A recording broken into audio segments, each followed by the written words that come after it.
Hello दोस्तों, मैं Ashok Kumar SSC 4V5 channel पर आप लोगों का स्वागत करता हूं। मैं फिर से आप लोगों के लिए सीटेट से संबंधित जो गणित एवं शिक्षण शास्त्र से रिलेटेड क्वेश्चन है, जो आपको लेसन बाय लेसन आपको कराए जा रहे हैं। इससे पहले आपको दो वीडियो बनाए जा चुके हैं, जिसमें से शुरू से है इस लेसन का दो वीडियो बचे हुए हैं। आपको हर वीडियो में आपको 10-10 क्वेश्चन दिए जा रहे हैं। तो दोस्तों, अगर आप इस वीडियो को सब्सक्राइब नहीं किए हैं, इस चैनल को, तो दोस्तों सब्सक्राइब कर लीजिए, ताकि जैसा ही आपको ये वीडियो बनाया जाए तो सबसे पहले आप तक पहुंच सके। दोस्तों, इस वीडियो में आपको जो क्वेश्चन, न्यू क्वेश्चन भी और पहले से पूछा जा चुका है सीटेट में, वो क्वेश्चन, दोनों क्वेश्चन आपको दिए जा रहे हैं। तो इससे अभी जो वर्तमान में आपको दिए जाएंगे, वो आपको जो पहले से पूछा गया वो क्वेश्चन है। इससे पहले जो न्यू क्वेश्चन थे वो पहले वाले वीडियो में और दूसरे वाले वीडियो में है, और इससे पहले जो आज का जो क्वेश्चन है वो क्वेश्चन के बैंक के तौर पर आपको जो पहले का दिए गए हैं। और 2011 से लेकर अभी तक के जो ये गणित की प्रकृति जो लेसन है, इसमें से कैसा कैसा क्वेश्चन दिया जा रहा है, वो वैसा मैं दे रहा हूँ इस वीडियो के माध्यम से। तो दोस्तों चलते हैं। आज का पहला क्वेश्चन है अधिक गणित जानने की अपेक्षा यह जानना अधिक उपयोगी है कि गणितीयकरण कैसे किया जाए। यह कथन डैश के द्वारा दिया गया है। दोस्तों, ये भी एक वैज्ञानिक के नाम पूछ रहा है, जो आपसे क्वेश्चन पूछ रहा है कि अधिक गणित जानने की अपेक्षा यह जानना अधिक उपयोगी होगा कि कैसे गणितीयकरण किया जाता है। तो दोस्तों, इसका चलते हैं ऑप्शन की तरफ। तो इसका ऑप्शन है, एक में है डेविड व्हीलर, दो में है जॉर्ज पोल्या, तीन में है बेन हाइल, चार में है वाई गोस्की। तो दोस्तों, इसका सही जवाब है डेविड व्हीलर। जो ये डेविड व्हीलर जी ने बताए थे कि गणित अधिक जानने की अपेक्षा यह जानना अधिक उपयोगी होगा कि गणितीयकरण कैसे किया जाता है। चलते हैं दोस्तों नेक्स्ट क्वेश्चन की तरफ।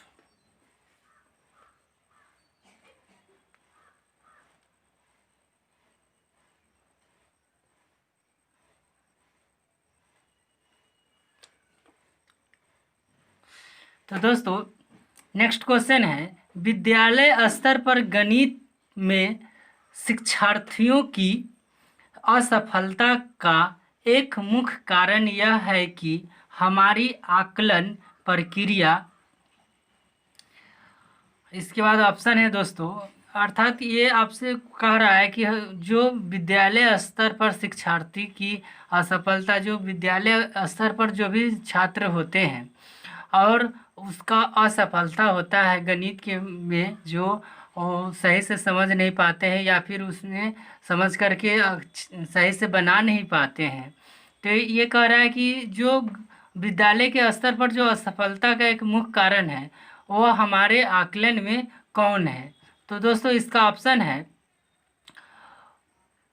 योग्यताओं के गणितीयकरण की अपेक्षा प्रक्रमण संबंधी ज्ञान के परीक्षण पर बल देती है। दूसरा में है, जेंडर संबंधी पक्षपात करती है और लड़कों के रुचि क्षेत्रों के संदर्भ में प्रासंगिक समस्याओं पूछती है। तीन में है दोस्तों, अपनी प्रकृति के अधिक विषयनिष्ठ है और वस्तुनिष्ठ प्रकार के प्रश्न कम होते हैं या बिल्कुल शामिल नहीं होते। चार में है, योगात्मक आकलन की अपेक्षा रूपात्मक आकलन पर अधिक बल देती है। दोस्तों, आपसे एक बार चलते हैं क्वेश्चन की तरफ। क्वेश्चन में था आपका कि विद्यालय स्तर पर जो असफल हो जाता है तो उसका क्या कारण है। तो दोस्तों यहाँ पे 1 नंबर में आपको कह रहा है कि योग्यताओं की गणितीयकरण की अपेक्षा प्रक्रमण संबंधी ज्ञान के परीक्षण पर बल देती है। तो दोस्तों ये ऑप्शन हो सकता है क्योंकि गणितीयकरण से संबंधी है और परीक्षण पर भी बल दे रहा है। दूसरा जो ऑप्शन है दोस्तों, यहाँ जेंडर संबंधी पक्षपात। दोस्तों अगर कोई भी छात्र या फिर छात्रा को ये विद्यालय में ये नहीं कहा जा सकता है कि ये लड़का है या लड़की है और पक्षपात पूर्ण से उसको एक लड़का को अच्छा से पढ़ाया जाए या फिर लड़की को अच्छा से पढ़ाया जाए और लड़का को या फिर एक लड़की को छोड़ दिया जाए। ऐसा विद्यालय में नहीं होता है, इसलिए दोस्तों ये सेकेंड वाला ऑप्शन गलत होगा। तीसरा ऑप्शन की तरफ चलते हैं दोस्तों।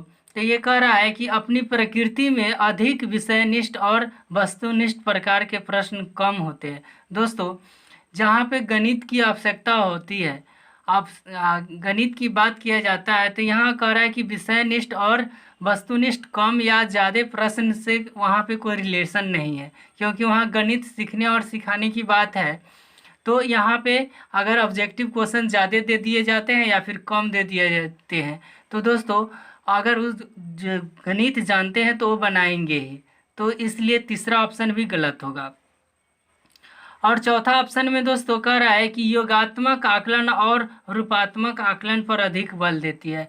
दोस्तों अगर गणित अगर आता है किसी छात्र को या छात्राओं को, तो वहाँ पे योगात्मक आकलन पर या फिर रूपात्मक आकलन पर कोई बल देना अति आवश्यक नहीं है। इसलिए दोस्तों ये 4 नंबर ऑप्शन भी गलत है और आपका ये पहला ऑप्शन है जो योग्यताओं के गणितीयकरण की अपेक्षा प्रक्रमण संबंधी ज्ञान के परीक्षण पर अधिक बल देती है। तो दोस्तों 1 नंबर इसका सही जवाब होगा। चलते हैं दोस्तों नेक्स्ट क्वेश्चन की तरफ।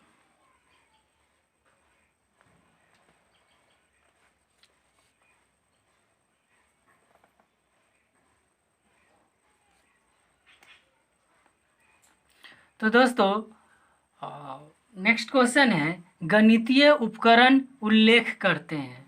ये सीटेट फरवरी 2015 में दोस्तों ये पूछा जा चुका है ये क्वेश्चन, और पिछले वाले क्वेश्चन भी 2014 में पूछे गए थे। तो दोस्तों आपसे पूछ रहा है कि गणितीय उपकरण उल्लेख करते हैं, गणित का जो उपकरण है जिसके द्वारा उसको सोल्व किया जाता है या फिर उसको बनाया जाता है, तो वो क्या उल्लेख करते हैं। तो दोस्तों इसका ऑप्शन है परिकलन यंत्र अर्थात कैलकुलेटर, रेखक जो रूलर होता है, नापने वाला फीता अर्थात टेप, या फिर चांदा यानी कोण मापने वाला जो प्रकार के औजार बॉक्स में रहता है वो, और प्रकाश यानी कंपास। और दूसरा में ऑप्शन है सूत्रों और समप्रत्ययों पर आधारित चार्ट, ग्राफ, पेपर, बिंदु, शीट इत्यादि। तीसरा में ऑप्शन है इसका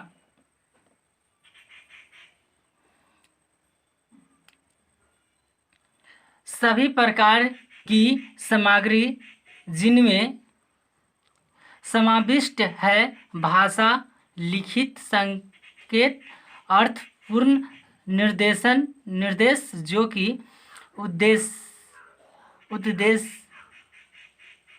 उद्देश्य को स्थापित कर सके। 4 में है भौतिक पदार्थ जैसे जियो अर्थात ज्यामिति, बोर्ड और त्रिविम, मॉडल, घनीय छड़े इत्यादि। तो दोस्तों आपसे क्वेश्चन पूछा गया था, आपसे क्वेश्चन दोस्तों पूछा गया था गणितीय उपकरण क्या उल्लेख करता है। तो दोस्तों जो गणितीय उपकरण है यहाँ पे कैलकुलेटर है, टेप है, कंपास है, तो उल्लेख क्या करता है जो ये तो उपकरण हो गया जो गणित का, जैसे हुआ चांद हो गया, प्रकाश हो गया, नापने वाला फीता हो गया। तो दोस्तों ये तो उपकरण हो गया, ये उल्लेख नहीं कर रहा है, इसलिए पहला ऑप्शन गलत होगा। दूसरा ऑप्शन में देखते हैं कि सूत्रों और संप्रत्ययों पर आधारित चार्ट, ग्राफ, पेपर, बिंदु, सीट। दोस्तों दूसरा में भी ऑप्शन में जो आपको पेपर, बिंदु, सीट है, ग्राफ है, ये भी उपकरण है। ये उपकरण क्या उल्लेख करेगा ये नहीं बताया गया है, इसलिए दूसरा ऑप्शन भी गलत होगा। तीसरा ऑप्शन में है दोस्तों कि सभी प्रकार की सामग्री जिसमें समाविष्ट है भाषा, लिखित संकेत, अर्थपूर्ण निर्देश जो कि उद्देश्य को स्थापित कर सके। तो दोस्तों ये तीसरा नंबर ये उल्लेख करता है। ये इसमें दोस्तों उपकरण नहीं दिया गया है। और चौथा में है दोस्तों कि भौतिक पदार्थ जैसे जियो, ज्यामिति, बोर्ड या त्रिविम, मॉडल, घनीय, छड़े इत्यादि। तो दोस्तों चौथा में भी आपको उपकरण दिया हुआ है, इसलिए दोस्तों इसका सही जवाब होगा 3 नंबर, जो सभी प्रकार की सामग्री जिसमें समाविष्ट है भाषा, लिखित संकेत, अर्थपूर्ण निर्देश जो आपको उपकरण में जो दिया जाता है, जैसे भाषा किस प्रकार से, कैसा भाषा दिया गया है, या फिर संकेत क्या चीज़ है। तो ये तीसरा नंबर इसका सही जवाब है। चलते हैं दोस्तों नेक्स्ट क्वेश्चन की तरफ। नेक्स्ट क्वेश्चन है, विद्यालयों में प्रसिद्ध गणितज्ञ श्रीनिवास रामानुजन के जन्म की जयंती की स्मृति पर CBSE ने गणित वीक अर्थात गणित सप्ताह मनाने की घोषणा की। तो गणित का अर्थ है दोस्तों, जो गणित के श्रीनिवास जी जो थे वो रामानुजन के जन्म की जयंती पर CBSE ने गणित वीक मनाने की जो घोषणा किया है। तो ये गणित का अर्थ क्या है, जो मनाने का, गणित सप्ताह मनाने का अर्थ है। तो दोस्तों इसका ऑप्शन है, एक में है संख्यात्मक नवाचार और तकनीक में योग्यता में वृद्धि। जो संख्यात्मक नवाचार है और तकनीक जो टेक्नोलॉजी है की योग्यता में वो वृद्धि करना, ये गणित का मतलब हुआ। दूसरा में आपका ऑप्शन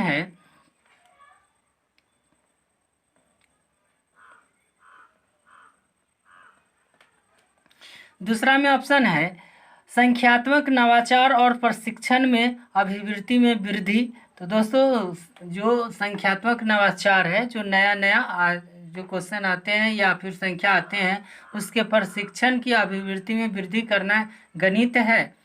तीसरा में ऑप्शन है संख्यात्मक नवाचार और प्रशिक्षण में योग्यताओं में वृद्धि। और चौथा में है संख्यात्मक नवाचार और तकनीक में अभिवृत्ति में वृद्धि। तो दोस्तों इसका सही जवाब होगा संख्यात्मक नवाचार और प्रशिक्षण में अभिवृत्ति में वृद्धि जो होगा वो तो प्रशिक्षण, तो गणित का जो गणित है तो गणित का अर्थ पता चलेगा, संख्यात्मक नवाचार क्या और उसको प्रशिक्षण कैसे किया जाता है, अर्थात उसको कैसे बनाया जाता है, कैसे किसी को ट्रेनिंग दिया जाता है कि या फिर कैसे किसी को सिखाया जाता है। तो इसका सही जवाब 2 नंबर होगा, संख्यात्मक नवाचार और प्रशिक्षण में अभिवृत्ति में वृद्धि। चलते हैं दोस्तों नेक्स्ट क्वेश्चन की तरफ।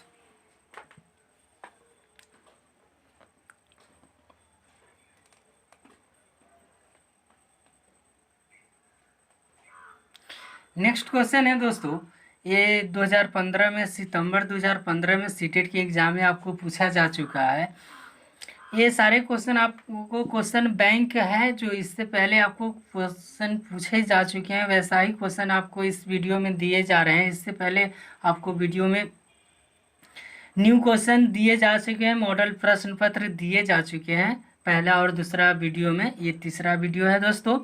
तो चलते हैं क्वेश्चन की तरफ। निम्नलिखित में से कौन सी गणितीय प्रक्रिया नहीं है? दोस्तों कह रहा है कि निम्नलिखित में से कौन सी गणितीय प्रक्रिया नहीं है, अर्थात हम ऐसा कौन सा ऑप्शन है जो गणित के माध्यम के द्वारा नहीं किया जाता है। तो इसका ऑप्शन है, एक में है कंठस्थ करना, दो में है मापना, तीन में है साकार कल्पना करना, और चार में है अनुमान लगाना। तो दोस्तों यहाँ पे आप लोग अगर टीचर बनना चाहते हैं तो ये बात अति आवश्यक है, क्योंकि गणित में क्या क्या चीज़ किया जाता है ये आपसे पूछा जा रहा है। तो दोस्तों पहला क्वेश्चन में कंठस्थ करना, क्या मैथ में कोई क्वेश्चन याद किया जा सकता है या उसका सोल्व कैसे किया गया है ये याद किया जा सकता है? तो दोस्तों ये याद नहीं किया जा सकता है, मैथ में उसको सीखा जाता है, उसको बनाया जाता है। इसलिए दोस्तों ये पहला ही ऑप्शन सही होगा, क्योंकि गणित में मापा जाता है, साकार कल्पना करके उसको बनाया जाता है कि ये कैसे बनेगा, इस पर कौन सा फार्मूला लागू होगा। तो ये कल्पना भी किया जा सकता है और ये अनुमान भी लगाया जा सकता है। जैसे अगर गणित में जैसे माना कि 100 या फिर माना कि 100, तो ये अनुमान लगाते हैं कि अगर 100 या फिर 100 मानते हैं तो ये क्वेश्चन बन जाएगी। तो दोस्तों 2, 3 या 4 ऑप्शन हम लोग गणित में उपयोग करते हैं। और एक नंबर जो कंठस्थ करना है, ये दोस्तों गणित में कंठस्थ नहीं होता, और दूसरा विषय में भी ये हो सकता है कंठस्थ करना, क्योंकि याद करके कि जो उसका आंसर होगा या फिर क्वेश्चन होगा वही होगा। लेकिन दोस्तों मैथ में, गणित में ये वही क्वेश्चन नहीं होता है, उसका अंक चेंज हो जाता है, इसलिए इसका सही जवाब 1 नंबर होगा। चलते हैं दोस्तों नेक्स्ट क्वेश्चन की तरफ। तो दोस्तों नेक्स्ट क्वेश्चन है, अनीसा और अमित कक्षा 7 में पढ़ते हैं। दोस्तों दो छात्र हैं जो अनीसा और अमित है, दोनों कक्षा 7 में पढ़ते हैं। अनीसा ने अमित को कहा कि यदि उनकी कक्षा में प्रत्येक विद्यार्थी के गणित के अंकों में 5 की वृद्धि की जाए तो औसत में 5 की वृद्धि होगी। दोस्तों ये आपको माने अनीसा कह रहा है अमित से कि मेरे कक्षा में जितने विद्यार्थी है, अगर गणित में उसकी सभी छात्रों को अगर 5 वृद्धि कर दिया जाए तो औसत में 5 वृद्धि हो जाती है। इसके उसने आगे यह भी कहा कि यह सभी संख्याओं के लिए सही है। और दोस्तों ये आगे यह भी कहा कि अगर 5 के अलावा अगर 6 भी जोड़ा जाए या 7 जोड़ा जाए या 10 जोड़ा जाए तो उसका औसत 10 वृद्धि हो जाती है। तो ये सभी संख्याओं के लिए सही होगा। अमित इससे सहमत नहीं हुआ और अनीसा ने 5 के स्थान पर n लेकर इसे सिद्ध किया। अनीसा ने उपयोग किया। तो दोस्तों अगर ये अमित इस बात से सहमत नहीं हुआ कि जो अनीसा कह रही है कि 5 के अलावा अगर किसी अंक और ले लिया जाए और उतना ही औसत वृद्धि होगा, तो अमित ये सहमत नहीं हुआ और अनीसा ने 5 के स्थान पर n रख करके, अर्थात कोई भी संख्या जो n मानते हैं हम लोग, x रख सकते हैं या n, तो अनीसा ने इसका उपयोग किया? तो दोस्तों इसका ऑप्शन देख लेते हैं। दोस्तों ये क्वेश्चन सीटेट फरवरी 2016 में आपको पूछा जा चुका है। तो दोस्तों इसका ऑप्शन देख लेते हैं। तो ऑप्शन है, तो दोस्तों एक में ऑप्शन है निगमनित तर्क का अनीसा ने उपयोग किया था, या 2 में है सामान्य ज्ञान का उपयोग किया था, और 3 में है आकलन का, या 4 में आगमनिक तर्क का उपयोग किया था। तो दोस्तों इसका सही जवाब है 1 नंबर, अर्थात निगमनिक तर्क का अनीसा ने उपयोग करके यह सिद्ध किया था कि 5 के स्थान पर कोई भी दूसरा संख्या भी रखा जा सकता है। दोस्तों सामान्य ज्ञान का तो यहाँ उपयोग हो नहीं सकता है। आकलन जब सिद्ध करने की बात आ जाएगी तो आकलन होगा नहीं, और जैसे 1 में और 4 में ये एक दूसरे का उल्टा है। तो दोस्तों ये नियामक तर्क का उपयोग करके अनीसा ने, तो इसका सही जवाब 1 नंबर हो जाएगा। उपयोग करके ये अनीसा ने सिद्ध कर दिया था कि 5 के स्थान पर कोई भी संख्या लिया जाएगा तो फिर भी उतना ही औसत आएगा। चलते हैं दोस्तों आगे क्वेश्चन की तरफ, नेक्स्ट क्वेश्चन की तरफ। तो नेक्स्ट क्वेश्चन है, गणित की परियोजनाओं के बारे में निम्नलिखित कथनों में से कौन सा सही नहीं है। दोस्तों ये भी क्वेश्चन फरवरी 2016 में पूछा जा चुका है। तो ये कह रहा है क्वेश्चन में कि गणित की परियोजनाओं के बारे में निम्नलिखित कथनों में से कौन सा, जो गणित की कैसी परियोजना है इसके बारे में जो आपको 4 ऑप्शन दिए गए हैं उनमें से कौन सा सही है। तो दोस्तों इसका ऑप्शन है 1 में, वे समस्या समाधान कौशल को बढ़ाते हैं। अर्थात जो आपको ऑप्शन दिए जा रहे हैं तो वो कह रहा है कि वे समस्या और समाधान को के कौशल को बढ़ाते हैं, जो गणित का परियोजना है सो। तो दूसरा में है, वे अंतर विषयी अनुबंधों को सिद्ध करते हैं। 3 में है, वे गणित में अंक प्राप्त करना आसान करते हैं। 4 में है, वे अन्वेषण कौशल को प्रोत्साहित करते हैं। तो दोस्तों इसका सही जवाब है जो गणित की परियोजना है, तो परियोजना के माध्यम से किसी को कैसे किया जाता है ये उसमें परियोजना में बताया जाता है कि कोई भी सामान्य गणित के से रिलेटेड जो फाइल बनाया जाता है या फिर कुछ बनाया जाता है तो परियोजना, उसी को परियोजना बोलते हैं। और उसमें परियोजना के माध्यम से क्या किया जाता है तो दोस्तों, तो उसमें वे गणित के अंक प्राप्त करना आसान करते हैं। तो दोस्तों इसका सही जवाब 3 होगा। यहाँ परियोजना में कोई कौशल नहीं बढ़ाया जाता है और वे अंत विषय के अनुबंध को सिद्ध करते नहीं है, तो इसलिए पहला और दूसरा और चौथा दोस्तों इसका गलत होगा और इसका सही जवाब होगा 3 नंबर, तीसरा ऑप्शन, वे गणित के अंक प्राप्त करना आसान करते हैं। चलते हैं दोस्तों नेक्स्ट क्वेश्चन की तरफ। नेक्स्ट क्वेश्चन है, कक्षा 7 की गणित शिक्षिका गीता गणित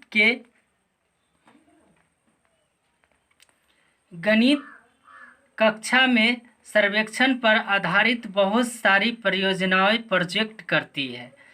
इस क्रियाकलाप का उद्देश्य है। दोस्तों ये टीचर है जो शिक्षिका गणित है, आप लोग भी दोस्तों टीचर ही बनना चाहते हैं तो दोस्तों ये कह रहा है कि कक्षा 7 में जो शिक्षिका गणित के बारे में बताया रहा है, जो सर्वेक्षण पर आधारित बहुत सारे परियोजनाएं अर्थात प्रोजेक्ट देती है।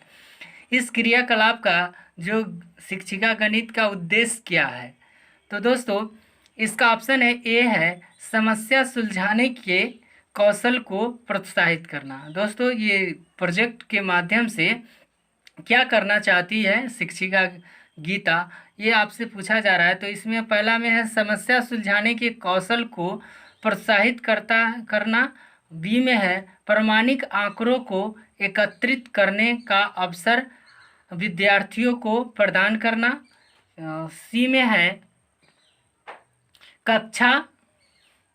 कक्ष की एक सरता को भंग करना। डी में है वैकल्पिक आकलन के लिए इसका उपयोग करना। तो दोस्तों इसका सही जवाब होगा 4 नंबर, और क्या कि वैकल्पिक आकलन के लिए इसका उपयोग करना। दोस्तों ये भी क्वेश्चन आपका 2016 में सीटेट 2016 में पूछा जा रहा है। दोस्तों ये जो भी प्रोजेक्ट दिया जाता है वो समस्या सुलझाने के कौशल को प्रोत्साहित नहीं करता है, क्योंकि प्रोजेक्ट ऐसा परियोजना दिया जाता है और आपको सिखाया जाता है कि कोई भी प्रोजेक्ट में जो वैकल्पिक आकलन है उसको किस प्रकार से उपयोग किया जाए, ये इसका प्रोजेक्ट के माध्यम से बताया जाता है। तो दोस्तों इसका सही जवाब होगा 4 नंबर अर्थात डी। दोस्तों आज के लिए इतना ही क्वेश्चन रहेंगे। आज का गणित की प्रकृति में आपको 28 ही क्वेश्चन दिए गए थे और मैंने 28 क्वेश्चन के बारे में आपको बताया कि कौन सा ऑप्शन किस प्रकार से सही होता है। तो दोस्तों आज के लिए इतना ही। इस वीडियो को दोस्तों एक लाइक बनता है और दोस्तों अपने फ्रेंड को भी शेयर कर दे ताकि आप और उनको भी ये चैनल सब्सक्राइब करने के लिए बोलेंगे ताकि आपको सीटेट के माध्यम से जो लेसन बाय लेसन मैं आपको शिक्षण शास्त्र बता रहा हूँ वो आपके दोस्त भी पढ़ ले। ठीक है दोस्तों, तो आज के लिए दोस्तों इतना ही। फिर आज नेक्स्ट वीडियो में आपको मैं लेसन 2 के बारे में बताऊंगा।